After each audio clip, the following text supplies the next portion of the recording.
2024 లేదా 25లో డిగ్రీ లేదా బీటెక్ చదివారా? సాఫ్ట్‌వేర్ జాబ్ కోసం ఎదురు చూస్తున్నారా? అయితే కోడ్ జ్ఞాన్ 100 డేస్ కోర్సులో చేరండి. జాబ్ సాధించండి. ఏఐ అండ్ ఆటోమేషన్ వాళ్ళు ట్రెండింగ్ అనుకోండి. అవును. దానివల్ల ఏ జాబ్స్‌కి ఎక్కువగా ఎక్కడైతే ఫ్యూచర్ కోల్పోయే అవకాశం ఉంది అని చెప్పేసి చెప్పుకోవచ్చు. ఏ జాబ్స్ ఎక్కువగా అవకాశాలు క్రియేట్ అయ్యేటువంటి అవకాశం ఉన్నాయి. అండ్ ప్రస్తుతం కొత్తగా ఉండేటువంటి అవకాశాలు అసలేమున్నాయి? సో, ఏఐ అండ్ ఆటోమేషన్ వచ్చాక చాలా చేంజెస్ వచ్చాయండి. లాస్ట్ 1.5 ఇయర్‌లో మనం చూస్తున్నాం. సో, ఇందులో బేసిక్‌గా ఫస్ట్ దీన్నొక నేను 4 పార్ట్స్‌గా డివైడ్ చేస్తాను. ఏ జాబ్స్ పోతాయి ఆర్ ఆల్రెడీ పోయినియి అన్నవి మాట్లాడదాం. ఏయి అయితే టెంప్లేట్ బేస్డ్ జాబ్స్ అంటామండి. అంటే వాళ్ళు 9-6 ఏదైతే regular job same every day same repeated work చేస్తున్నారనుకోండి. For suppose excel sheets data entry చేయటం, లేకపోతే ఇన్వాయిసెస్ చెక్ చేయటం మాన్యువల్‌గా. ఓకే. ఫ్రంట్ ఆఫీస్ ఎగ్జిక్యూటివ్, లేకపోతే చాట్ బాట్స్ మెయింటైన్ చేసేవాళ్ళు. ఇట్లాగా ఉన్న వాళ్ళందరి గూడా టెలికాలర్స్ ఇయన్నీ గూడా ఆటోమేట్ అయిపోతాయండి. ఓకే. సో, ఈ జాబ్స్ అన్నీ ఆల్రెడీ చాలా కంపెనీస్‌లో లే ఆఫ్ చేసి ఏఐని ఇంప్లిమెంట్ చేశారు. కొన్ని ఇంకా ప్రాసెస్‌లో ఉన్నాయన్నమాట. ఇంకా బెస్ట్ సిస్టమ్ తీసుకురావాలి అని. ఎలాంటి జాబ్స్ సేఫ్ సైడ్ అంటే గనక యూఐ, యూఎక్స్ డిజైనర్స్. ఓకే. లాజికల్‌గా థింక్ చేసి కోడ్ బిల్డ్ చేసేవాళ్ళు. కోడ్‌ని ఇన్ డెప్త్‌గా అనాలిసిస్ చేయగలిగేవాళ్ళు.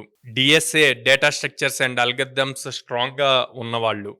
డెసిషన్ మేకర్స్ పొజిషన్‌లో ఉన్నవాళ్ళు. వీళ్ళంతా కూడా సేఫ్ సైడ్ ఉంటారు.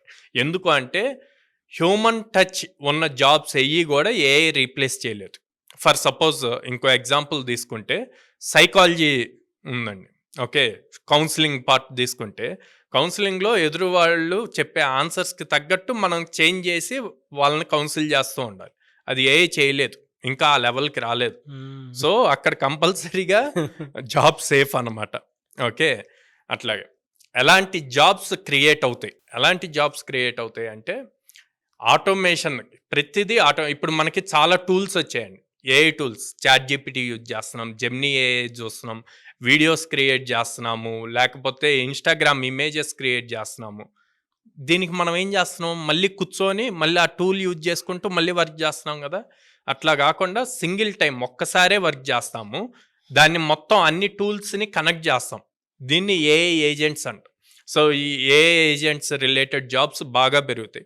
ఇప్పుడు మనకి 1,00,000 జాబ్స్ లే ఆఫ్ అయితే ఫర్ ష్యూర్ 5,00,000 జాబ్స్ క్రియేట్ అవుతాయండి. బా! ఆల్రెడీ ఆ ప్రాసెస్‌లో ఉంది. కానీ ఆ 5,00,000 జాబ్స్ క్రియేట్ అయినప్పుడు మీరు క్యాప్చర్ చేయగలగాలి. ఎలా క్యాప్చర్ చేయగలుగుతారు? మీరు ఏఐ రిలేటెడ్ అప్ స్కిల్ అవ్వాలి. అసలు వీటన్నిటికన్నా ముందు ఏఐ రిలేటెడ్ మీరు అప్ స్కిల్ అవ్వాలి అనుకోండి. చాట్‌జీపీటీలో ప్రాంప్ట్ రాయటం కాదండి ఏఐ అంటే. చాలామంది అదే ఏఐ అనుకుంటున్నారు. It's just 1% or 2% of actual AI. మీకు ఫస్ట్ ప్రోగ్రామింగ్ రాయటం రావాలి. ఆ ప్రోగ్రామింగ్ నుంచి చాట్‌జీపీటీ లాంటి టూల్స్‌ని ఎలా బిల్డ్ చేయాలో తెలియాలి. అలా తెలిసిన రోజున మీరు ఏఐ డెవలపర్ అవుతారు. సో, ఈ టైప్ ఆఫ్ రోల్స్ అన్నీ గూడా ఎక్కువగా క్రియేట్ అవుతాయి. అండ్ ఫోర్త్ పార్ట్ వచ్చేసి స్టూడెంట్స్ గానీ, లేకపోతే వర్కింగ్ ప్రొఫెషనల్స్ గానీ ఏ టైప్ నేర్చుకోవాలి? వీళ్ళు లాజికల్ థింకింగ్ బాగా ఇంప్రూవ్ చేసుకోవచ్చు. ఓకే. చాట్‌జీపీటీని ఆటోమేషన్‌కి యూజ్ చేసుకుంటూ వీళ్ళ దగ్గర ఉన్న ఒక ప్రాబ్లమ్ స్టేట్మెంట్‌ని ఇంకా డిఫరెంట్ వేస్‌లో ఎలా ఇప్పుడు నేను థింక్ చేశాననుకోండి, నా మైండ్ సెట్‌కి తగ్గట్టు నేను ఒక వేలో థింక్ చేస్తా. మీరు థింక్ చేశారనుకోండి, మీ మైండ్ సెట్‌కి తగ్గట్టు ఒకలాగా థింక్ చేస్తారు. బట్ చాట్‌జీపీటీ అలా కాదు. అది ఒక 1000 మెంబర్స్ ఎలా థింక్ చేస్తారో అలా థింక్ చేసి దాంట్లో బెస్ట్ టాప్ 5, టాప్ 10 మనం ఏది అడిగితే అయ్యి ఐడియాస్ ఇస్తదనమాట. సో, అట్లాగా ఏఐ టూల్స్‌ని యూజ్ చేసుకుంటూ మీ స్కిల్ ఇంక్రీజ్ చేసుకుంటూ దానికి తగ్గట్టు రేపొద్దున ఇప్పుడొచ్చిన టూల్స్‌కి నెక్స్ట్ లెవెల్ వస్తది. ఆ వచ్చిన దాన్ని ఆటోమేషన్ ఎలా చేయాలి అన్నవి నేర్చుకుంటూ ఉంటే గనక ఎప్పటికప్పుడు అప్ స్కిల్ చేసుకుంటే ప్రెజెంట్ ఎవరైతే ఫ్రెషర్స్ పాస్ అవుట్ అవ్వబోతున్నారో నెక్స్ట్ ఇప్పుడు బీటెక్ చదువుతూ పాస్ అవుట్ అవుతున్నా లేదా కరెంట్ వర్కింగ్ పీపుల్ ఉండి వాళ్ళు ఏఐతో అప్ స్కిల్ అయ్యి వాళ్ళ జాబ్ సేఫ్ అవ్వాలి అనుకుంటే గనక ఇట్లాంటి వాటి మీద ఫోకస్ చేయాలి. ఇప్పుడు కొన్ని కంపెనీస్ ఉంటాయండి. Top most companies. For example మన దగ్గర మోర్గన్ స్టాన్లీ ఇట్లాంటి టాప్ మోస్ట్ కంపెనీస్ వచ్చాయి. వాళ్ళని ఫ్రెషర్స్‌ని 5-6 రౌండ్స్ ఆఫ్ ఇంటర్వ్యూస్ చేస్తాయి. కానీ ది బెస్ట్ ప్యాకేజెస్ ఇస్తాయి. ఫ్రెషర్‌కి మా దగ్గర 9 ఎల్‌పీఏ వచ్చింది. 17 ఎల్‌పీఏ వచ్చినాయి. సో, ఓహ్! ఇట్లాంటి వాళ్ళు అంత స్కిల్ ఉంది కాబట్టి వాళ్ళు ప్రూవ్ చేసుకోగలిగారు.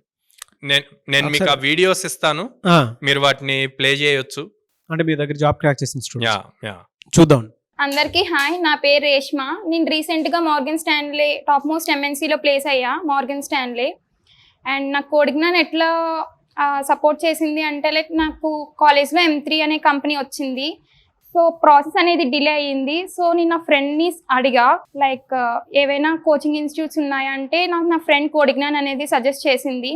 సో నాకు మార్గన్ స్టాన్లేలో ఎట్లా అయింది అంటే, ఇంటర్వ్యూస్ అవన్నీ లైక్ కోడిజ్ఞాన్ అనేది థియరిటికల్గా ప్రతి ఒక్కరికి వస్తుంది, కానీ కోడిజ్ఞాన్లో నేను చేరుకున్న తర్వాత లైక్ నాకు కోడింగ్ ఇంప్లిమెంటేషన్ అదంతా గ్రాడ్యువల్గా రోజు నేను ప్రాక్టీస్ చేస్తూ ఉండగానే ఇంకా నేను మార్గన్ స్టాన్లే అనే ఇంటర్వ్యూ క్లియర్ చేసా. ఇట్లా నాకు కోడిజ్ఞాన్ అనేది సపోర్ట్ చేసింది. Whatever you are learning, you need to do it in consistent way. That's it my send. Package 9 LPA. 17 LPA వరకు రావడానికి మెయిన్ రీజన్స్ ఏంటి? సో నేను ఇక్కడ పైథాన్ ఫుల్ స్టాక్ కోర్స్లో జాయిన్ అయ్యాను. ఫస్ట్ 45 days మాత్రం it's purely on Python basics starting నుంచి. Like even if you know nothing, you can like know everything ఇక్కడికి వస్తే. సో అక్కడ నుంచి బేసిక్స్ అన్నీ నేర్చుకుంటా సో 45 లైక్ ఒక 1 month అయినాక వేరే కోర్సెస్ స్టార్ట్ చేశారు, which is HTML, CSS and all. దాని తర్వాత ఫ్లాస్క్ స్టార్ట్ చేశారు. సో అట్లా ఫుల్ స్టాక్ కోర్స్ 3 months అయింది. అండ్ దెన్ నేను ఇంటర్న్షిప్ చేయడానికి వెళ్ళాను. ఫస్ట్ ఫుల్ టైం కాదు, ఓన్లీ ఇంటర్న్షిప్. సో అక్కడ స్టైఫండ్ వాస్ 25,000. సో దాని తర్వాత మెల్లగా నా పర్ఫార్మెన్స్ చూసి దే సెడ్ ఇలా నీకు ఇంటర్వ్యూ ఎగ్జామ్ ఉంటుంది, దాన్ని బట్టి ఫుల్ టైం చేస్తామని. సో అవన్నీ అయినాక జూలై నుంచి ఫుల్ టైం అని చెప్పారు. And then real world problems అన్నీ చేస్తా లైక్ మోర్ ఆఫ్ ప్రాక్టీస్ బట్టి వచ్చింది. అండ్ దెన్ HTML, CSS కూడా అంతే. అండ్ దెన్ నాకు ఇంటర్న్షిప్ స్టార్ట్ అయింది. అక్కడ ఐ వర్క్డ్ ఆన్ ఒక ప్రాజెక్ట్ ఫస్ట్ 1 month, తర్వాత 2 months డాష్ బోర్డ్స్ చేపించారు ప్రాజెక్ట్ గురించి, user behaviour and all. So అలా 3 months అయిపోయింది. అండ్ దెన్ లైక్ చాలా నేర్చుకున్నా, లైక్ ఒక ఎక్స్పీరియన్స్ వచ్చింది, how outside companies treat us అని చెప్పి, ఎలా ఉంటుంది కార్పొరేట్ లైఫ్ అంతా. So I was little confident, okay I can do this full time job అని చెప్పి. సో ఫైనల్లీ ప్లేస్ అయ్యారు. Congratulation sir. Anyways thank you అన్న, thank you so much Sairam garu. Thank you అండి.